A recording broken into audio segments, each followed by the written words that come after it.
we have y equals the nth root of 1 over x to the power m, and we are asked to differentiate this. In other words, find out what dy dx is. So let's move on and have a look at how we can do this.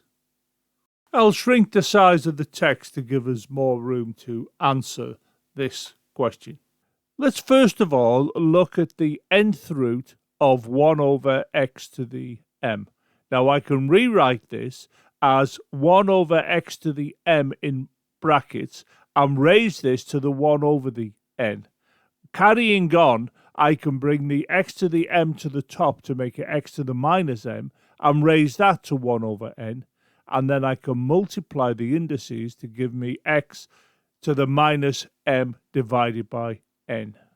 We can see that this was the nth root.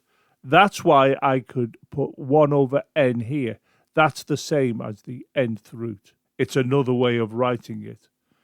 Our knowledge of indices will tell us that these two can be multiplied together.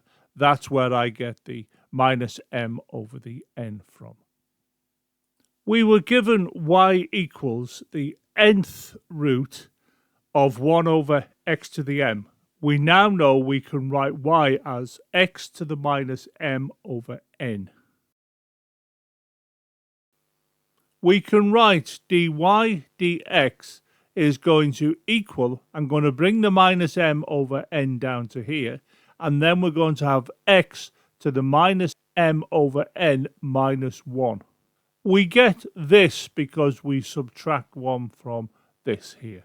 Carrying on, we can write minus m over n, x, and we can bring the minus out the brackets, and in the brackets we can have m over n plus 1.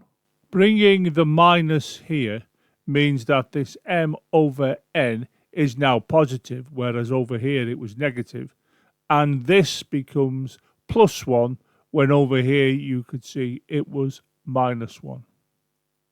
We can then say this is equal to minus m over n, and into brackets I can put 1 over x to the m divided by m plus 1, and then close the brackets. We have brought this x to the minus m over n plus 1 down underneath the 1, and this negative has become positive here. Remember, no sign implies positive. This is what we get when we differentiate this. It is possible to go further and show that the differentiation is also equal to this, and this is something I'll do in the next video. But this is correct, it's just that this also is correct, and it's just expressed using, well, as you can see, roots.